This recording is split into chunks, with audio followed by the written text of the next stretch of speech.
Muy bien, en este momento vamos a ver cómo enfocar a un paciente que está en paro, cómo enfocar los diferentes ritmos de paro cuando son ritmos desfibrilables, ritmos no desfibrilables, y vamos a hablar de algunos cambios que se realizaron en la actualización de las guías del American Heart finalizando el año 2015.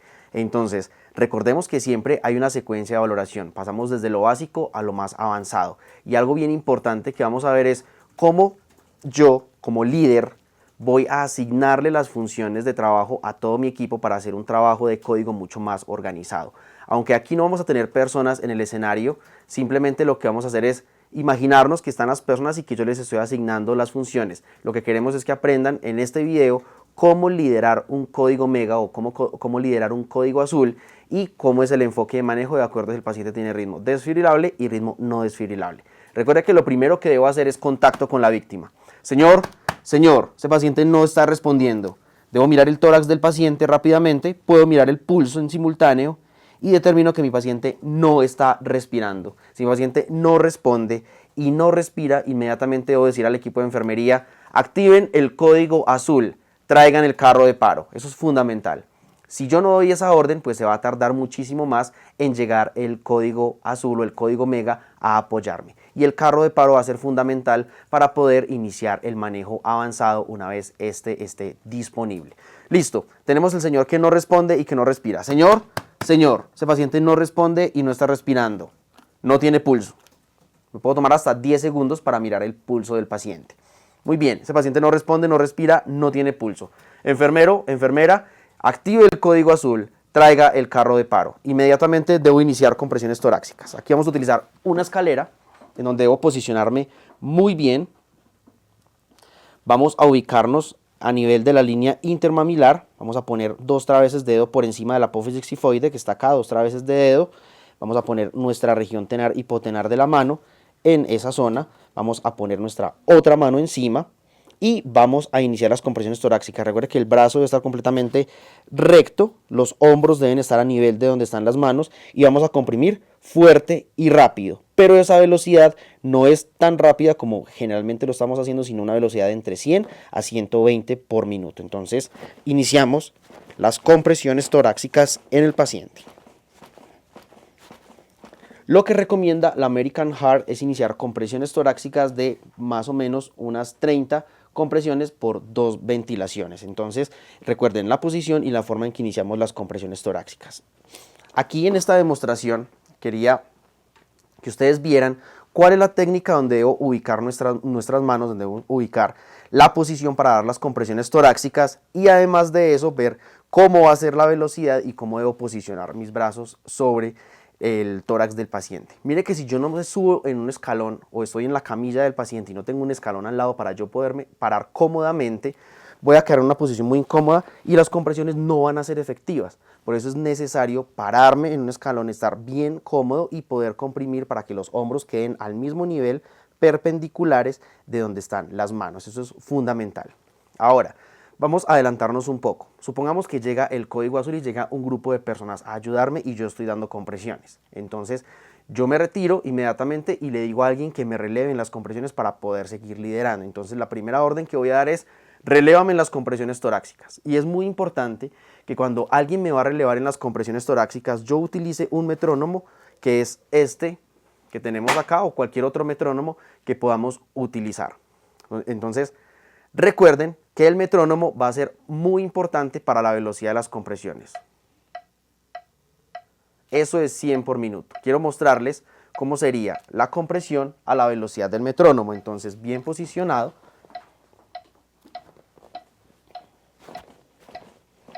Uno, 2, 3, 4, 5, 6, 7, 8, 9, 10. Esto es 100 por minuto. Y yo debo garantizar que la persona a la que yo asigno esa función esté haciéndolo a 100 por minuto. Generalmente es recomendado utilizar ese metrónomo durante todo el proceso de las compresiones torácicas. Eso es fundamental. Ahora, llegó mi equipo de código. Entonces voy a dar las siguientes órdenes. Yo les recomiendo que siempre utilicen la secuencia A, B, C, D para que nunca se les olvide cuáles son las funciones que va a asignar de acuerdo a ese orden de letras. Entonces, en la letra A, hemos hablado que en la letra A es la vía aérea. Entonces vamos a asignarle esa función a una persona para que se encargue de la letra A. ¿Qué vamos a decirle? Por favor, doctor, se va a encargar de la vía aérea. Vamos a ventilar a ese paciente de una forma adecuada. Si estamos haciendo compresiones y ventilaciones, pues vamos a hacer 2 ventilaciones después de cada 30 compresiones durante 5 ciclos. Y cada 2 minutos va a estar alternándose con la persona que está dando las compresiones. Eso es bien importante tenerlo en cuenta para que el que está comprimiendo no comprima por más de 2 minutos, porque generalmente el dar compresiones es algo que fatiga muchísimo y el estar fatigado al dar compresiones pues va a disminuir la calidad de las compresiones. La otra orden que yo debo dar inmediatamente a esa persona que está en la vía aérea es que en el momento en que lo vea necesario utilice un dispositivo avanzado de la vía aérea para que pues así aseguremos una buena ventilación en ese paciente. Entonces la persona que yo asigno en esa función debe ser una persona entrenada en manejo de vía aérea. Como lo vimos en un video anterior, el manejo de la vía aérea en esos escenarios es fundamental para ventilar adecuadamente un paciente y pues ya vimos los diferentes dispositivos que esta persona podría utilizar. La siguiente orden que voy a darle a una persona va a ser la letra B. ¿Cuál es esa función? Le voy a decir, por favor se va a encargar de asistir a la persona que está en la intubación o que está en la vía aérea. ¿Por qué razón? Cuando yo voy a hacer una maniobra de intubación o voy a hacer una maniobra de utilizar un dispositivo avanzado como una máscara laríngea o cualquier otro elemento, es muy importante que yo tenga una persona que me esté asistiendo, así como lo vimos ayer. Si tengo que alguien que me pase el tubo con guía o si alguien necesito que me pase el buggy o me ayude a hacer una maniobra de burp, siempre voy a necesitar a esa persona que va a estar ayudándome en la vía aérea. Entonces le asigno la letra B a esa persona para que me asista y le voy a encargar 3 cosas fundamentalmente. ¿Cuáles son esas 3 cosas fundamentales? Primera, que nunca se les vaya a olvidar conectar una fuente de oxígeno. Siempre el paciente debe tener un oxígeno. Segunda, ¿cuál es la segunda? Que ese paciente siempre debe tener el capnógrafo conectado una vez tenemos una vía aérea avanzada. Y la tercera es que si ya lo hemos intubado, se fije ese tubo. Esa persona debe verificar que está bien intubado y se debe fijar. Entonces recuerden, oxígeno, capnógrafo y que fijen bien el tubo. Esas son las 3 órdenes fundamentales que tiene esa persona aparte de asistir al que está en la vía aérea. Va a haber un momento en el que esa persona va a quedar libre de ese manejo y puedo asignarle una función en ese caso y es la de que releve las compresiones o pues miramos qué otra función me haría falta en mi equipo. La tercera persona que vamos a asignar en este momento la vamos a asignar en la letra C. ¿Qué es la letra C? Circulación. Entonces vamos a asignarle a esa persona que generalmente es un jefe o una jefe de enfermería a que tenga accesos vasculares. Esa persona va a obtener los accesos vasculares y le vamos a dar una recomendación que si en 30 segundos ese acceso vascular es de difícil hallazgo o no podemos obtener un acceso vascular, inmediatamente haga un acceso intraóseo o nos avise para nosotros hacer el acceso intraóseo. ¿Por qué razón? Es importante que el paciente del paro tenga un acceso para poner medicamentos y poner volumen de líquidos. Entonces esa es la función que le vamos a asignar a esa persona. Como esa función va a tener un tiempo y después esa persona va a quedar libre de esa acción, le podemos asignar además que cuando termine de tener los accesos vasculares, esa persona se encargue de los medicamentos. Entonces le vamos a decir, una vez tenga los accesos vasculares o el acceso intraóseo, me vas a alistar una ampolla de adrenalina lista, envasada, pero que no la ponga, sino que espera el momento en que yo como líder le dé la orden de ponerla. ¿Ok? Vamos a seguir con la letra C y vamos a asignar una función muy importante y esa es la persona que va a monitorizar. Entonces le asigno esa función a alguien o si yo veo que mi equipo es un poco pequeño, yo podría hacer esa orden o hacer esa función que es la de monitorizar al paciente. En ese momento vamos a coger las paletas del desfibrilador, prendemos el desfibrilador en modo desfibrilador, cogemos nuestras paletas.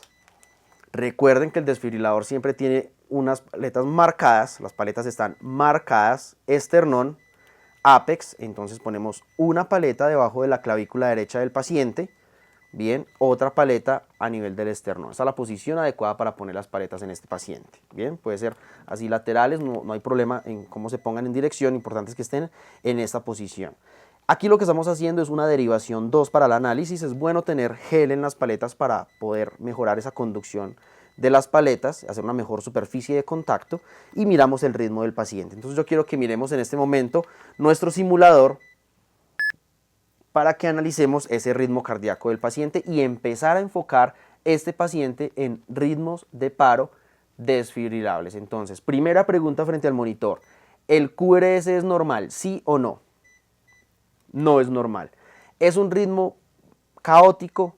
Sí, es un ritmo caótico. Entonces es una fibrilación ventricular. Vamos a proceder a hacer una desfibrilación. Bien, entonces en este momento lo que hacemos es verificar que el desfibrilador esté en 200 joules. Este es recomendado para desfibrilar a 200 joules. Vamos, además de eso, vamos a poner nuestro simulador a 200 joules. Vamos a ponerle gel a las paletas si en ese momento no se le ha puesto gel a las paletas. Y posterior a eso le decimos a todas las personas que se alejen porque vamos a descargar. Si el paciente tiene fuentes de oxígeno, pues se deberían cerrar. Cargamos el dispositivo, también lo podemos cargar de la paleta, donde dice número 2, carga. Cargamos. Esperamos un momento prudente. Si se está demorando mucho en cargar, podemos decirle a la persona que está comprimiendo que continúe las compresiones mientras que carga, para optimizar un poco. Ya está cargado porque pita, escuchen el pitido, y aparte de eso, alumbra. Entonces ahí está cargado, digo, aléjense todos, hago una presión de 12 libras y descargo. Inmediatamente doy la descarga, retiro mis paletas y le asigno nuevamente a la persona que va a relevar las compresiones que continúe comprimiendo, y el que estaba comprimiendo antes debe descansar 2 minutos y continúo con las órdenes de mi código. Entonces ya lo monitorizamos. Vamos a pasar a la letra D. ¿Qué es la letra D en este escenario? Diagnóstico diferencial. Entonces le voy a asignar esa función a una persona. Por favor, doctor X o doctor Y, siempre asignar esa función a una persona en especial. Va a buscar los diagnósticos diferenciales. En este caso queremos que busque las 5 H's y las 5 T's. Si esta persona va a salir a interrogar al familiar, es muy importante que se centre en las 5 H's y en las 5 T's. ¿Por qué razón? Porque esas 5 H's y esas 5 T's son las que me van a llevar al posible diagnóstico, a la posible causa de por qué mi paciente entró en paro. Entonces, si va a pensar en una H, por ejemplo, hipotermia, ¿cómo voy a preguntarle al familiar que el paciente tuvo hipotermia? ¿Dónde lo encontró? ¿Dónde estaba el paciente? Si el paciente estaba tirado en la calle, o si estaban en un lugar que hace frío, o si estaban en piscina. Todo ese tipo de cosas me van orientando si el paciente pudo haber tenido una hipotermia, ya sea de origen primario o secundario. Si yo quiero descartar hipovolemia, otra H, ¿cómo le preguntamos al familiar? ¿Usted qué le preguntaría? Si ha tenido vómito, si ha tenido diarrea abundante en los últimos días, si ese paciente es diabético, un paciente altamente deshidratado, o si el paciente ha tenido algún tipo de hemorragia, si ha tenido cirugías previas que se pudieron haber complicado. Entonces, siempre que yo pienso en una H o pienso en una T, por ejemplo, trombosis coronaria, ¿qué le pregunto al familiar? Si el paciente tiene riesgo cardiovascular, descarto ese riesgo cardiovascular. Además, también que puedo preguntar si previamente al colapso el paciente se quejó de un dolor fuerte en el pecho, que me hace pensar que probablemente fue un síndrome coronario agudo o esa T que la llamamos trombosis coronaria. Entonces, siempre preguntar las 5 H's y 5 T's es fundamental. Entonces, y otra función bien importante que vamos a asignar a una persona de nuestro equipo va a ser la de llevar el tiempo. El tiempo va a ser fundamental. Entonces, por favor, doctor, va a llevar el tiempo. Si es una enfermera, va a llevar el tiempo de enfermera. Si es un enfermero, ese enfermero debe llevar el tiempo. Y muy juiciosos, el tiempo se debe llevar. Siempre esa persona debe tener un reloj donde va a medir el tiempo y debe tener una libreta donde va a apuntar todos los procesos que se han hecho durante el paro. Y ahí tengo todo mi equipo asignado en funciones. Vamos a repasar cómo asignaríamos esas funciones. Me vas a relevar con las compresiones. Eso es fundamental, que alguien releve las compresiones para yo poder coordinar. Luego, asigno una función para vía aérea. Te vas a encargar de ventilar al paciente. Si están dando compresiones y ventilaciones, vamos a ventilar 2 ventilaciones después de cada 30 compresiones por 5 ciclos. A los 2 minutos se relevan.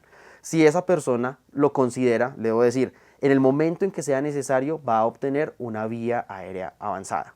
Luego, asigno una función a una persona que se encargue de la letra B. Vas a asistir a la persona a la vía aérea y vas a hacer 3 cosas. Vas a poner el oxígeno, vas a poner el capnógrafo una vez tenga un tubo orotraqueal y vas a fijar ese tubo. Garantizan que el paciente esté ventilando adecuadamente. Asigno otra función, que es la letra C. Enfermera, por favor, vamos a obtener 2 accesos vasculares. Si en 30 segundos no tenemos el acceso vascular, vamos a hacer un acceso intraóseo. Fundamental. Una vez termines eso, me alistas una ampolla de adrenalina y la tienes envasada. No la pongas todavía, yo te digo cuándo. Siguiente función. Puede ser la del monitor, o la hago yo o la asigno esa función a alguien. Doctor, por favor, vamos a monitorizar al paciente. Quiero que coja las paletas y analicemos el ritmo. Si es un ritmo desfibrilable, lo desfibrilamos con 200 joules. Fundamental. Siguiente función, vamos a decirle a alguien que busque los diagnósticos diferenciales. Por favor, doctor, vamos a hablar con la familia y vamos a buscar con el paciente los diagnósticos diferenciales. Quiero descartar las 5Hs y las 5Ts. Y usted, enfermero, va a llevarme el tiempo. Esa persona se encarga de llevar el tiempo y todo el orden. Y tengo todo mi equipo cuadrado como lo debo manejar. Ahora, quiero avanzar un poco en el escenario. Digamos que el paciente ya pasaron 2 minutos de reanimación y vamos a analizar nuevamente el ritmo. Es recomendado tener al paciente monitorizado para no estar utilizando las paletas todo el tiempo para analizar. Entonces, ya hemos visto en videos anteriores cómo monitorizamos al paciente y preferiblemente utilizar parches. Esos parches van a facilitar muchísimo el proceso de desfibrilación en el paciente. Si no tenemos los parches, pues siempre utilizamos las paletas. Analizamos el ritmo cardíaco. El paciente continúa con fibrilación ventricular.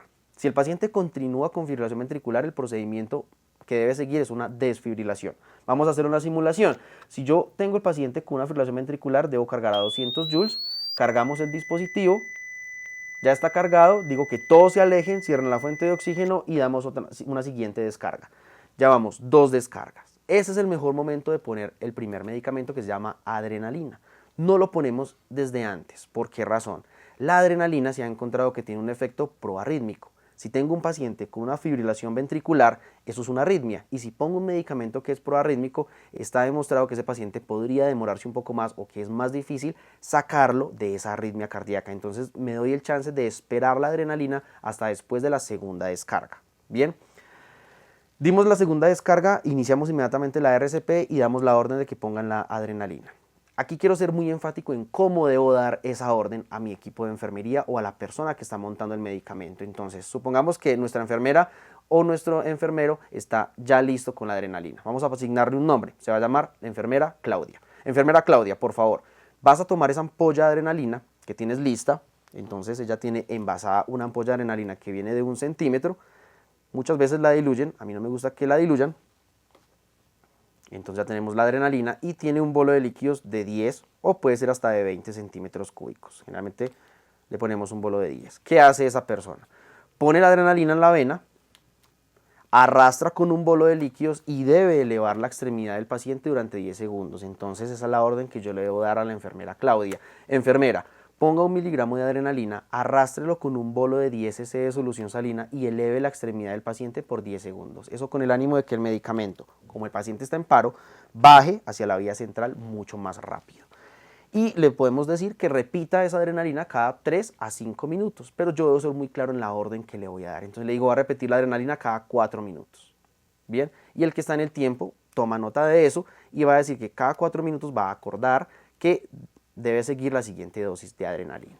Muy bien, iniciamos el primer medicamento, el paciente persiste en fibrilación ventricular como lo vemos en el monitor, ya todo mi equipo está trabajando, el de vía aérea está ventilando adecuadamente el paciente y todas las personas están haciendo sus funciones. Supongamos, pasaron los siguientes 2 minutos, vamos a analizar nuevamente el ritmo. ¿Qué puede pasar? O que el ritmo me cambie o que continúe igual. Si el ritmo continúa igual, lo que debo hacer inmediatamente es desfibrilar nuevamente al paciente. Entonces, digamos, sigue fibrilando, cargamos, digo que todos se alejan y doy una tercera descarga. ¿Cuántas descargas llevamos? 3. Inmediatamente descargamos, le asigno la función a la persona que estaba descansando que continúe con las compresiones torácicas de muy buena calidad.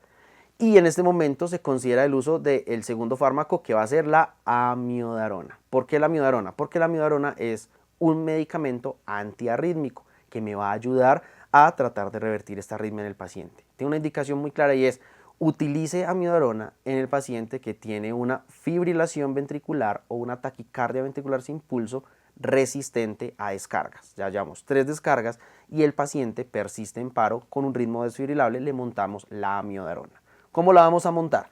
En el paro le doy la orden a la enfermera, en este caso enfermera Claudia, coja 2 ampollas de amiodarona que vienen de 150 miligramos cada una en 3 centímetros, o sea que serían 6 centímetros.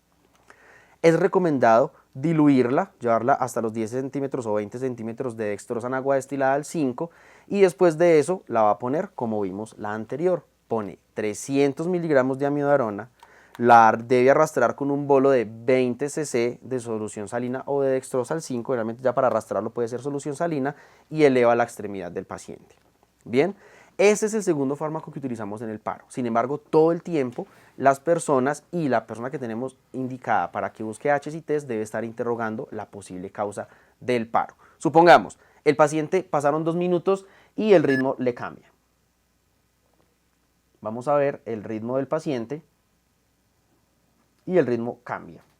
¿Qué queremos ver? Que ese ritmo del paciente mejore o que salga de la fibrilación ventricular. Entonces, pasaron 2 minutos y verificamos el ritmo del paciente. El ritmo cambió. Una vez el ritmo cambia, ahí sí vamos a verificar el pulso. Mire que en momentos anteriores solo habíamos verificado el pulso al inicio, pero nunca después del análisis de ritmo, para no perder tiempo valioso mirando el pulso.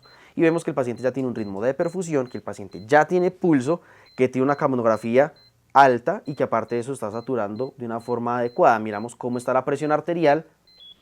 Entonces vamos a ver cómo está la presión arterial de ese paciente para iniciar los cuidados post reanimación. Se recomienda preguntarle a este paciente que si está respondiéndome, entonces señor, si usted me está escuchando, apriéteme la mano. El paciente, si le aprieta la mano, quiere decir que no está inconsciente y pues eso es de mejor pronóstico. Si no, pues el paciente está inconsciente y está recomendado que ese paciente vaya a algo que se llama hipotermia terapéutica post-paro. Tiene una presión de 85/60, una frecuencia de 108 con un QRS normal, ondas P presentes, PR normal, frecuencia de 108, taquicardia sinusal, saturando bien con una capnografía un poco alta, bien, y el paciente vamos a iniciar los cuidados post-paro. Esos cuidados post-paro inicialmente es garantizar que sus signos vitales estén normales o estén bien, que no vuelva a hacer una arritmia cardíaca. Entonces me toca montar la infusión de amiodarona, 1 miligramo minuto por las primeras 6 horas y 0,5 las siguientes 18 horas.